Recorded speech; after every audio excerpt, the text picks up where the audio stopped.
300억 원 가까운 뇌물수수 혐의 등을 받고 있는 박근혜 전 대통령에 대한 이 구속 전 피의자 신문 영장실질심사가 내일 열립니다.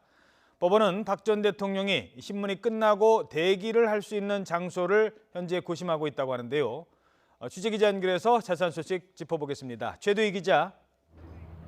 네, 서울중앙지검에 나와 있습니다. 구속 전 피의자 신문에 직접 참석하기로 검찰을 통해서 밝혔는데 어떤 이유 때문으로 파악되고 있습니까? 네, 앞서 박 전 대통령은 내일 오전 열리는 법원의 구속 전 피의자 신문에 출석하겠다는 의사를 전달했는데요. 일단 방어권을 적극적으로 행사하기 위해서 나오는 것으로 분석됩니다. 보통 혐의를 인정하거나 구속이 확실하다고 예상할 때 구속 전 피의자 신문에 나오지 않는데 박 전 대통령이 내일 신문에 불출석하면서까지 혐의를 인정한다는 오해를 살 필요가 없다는 겁니다. 일반적으로 구속 전 피의자 신문을 앞둔 피의자들은 먼저 검찰청사에 소환돼 수사관과 함께 법원으로 이동합니다. 하지만 박 전 대통령은 경호 문제로 검찰에 들르지 않고 서울 삼성동 자택에서 법원으로 바로 이동할 가능성이 큽니다. 내일 구속 전 피의자 신문이 끝난 뒤 박 전 대통령이 어느 곳에서 기다릴지는 법원이 정합니다.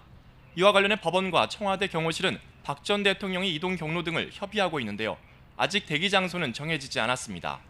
보통 검찰청사 안 구치감이나 경찰서 유치장 가운데 법원이 지정한 장소에서 대기해야 하지만 이번엔 경호상의 문제로 다른 장소가 지정될 가능성도 있습니다. 자, 내일 열리게 될 구속 전 피의자 신문 어떻게 예상해 볼 수 있을까요? 네, 일단 박 전 대통령은 구속 전 피의자 신문에서 검찰의 판단이 부당하다는 점을 주장할 것으로 보입니다. 가장 큰 쟁점은 바로 검찰이 구속영장 청구서에 적시한 뇌물죄입니다. 뇌물죄가 인정될 경우, 그러니까 뇌물수수액이 1억 원 이상일 때는 10년 이상의 징역에 처하게 돼 있기 때문인데요. 이에 따라 박 전 대통령은 뇌물수수 혐의를 적극적으로 부인할 것으로 예상됩니다. 앞서 박 전 대통령 측은 검찰 수사에서도 혐의를 적극적으로 부인한 것으로 알려졌습니다. 최순실 씨가 금품을 챙긴 사실을 알지 못했고 실제로 박 전 대통령 본인이 돈을 받은 적이 없다는 입장을 내일도 그대로 유지할 가능성이 큰 겁니다. 박 전 대통령은 또 증거인멸이나 도주 우려가 없다는 점도 집중적으로 부각할 것으로 보입니다.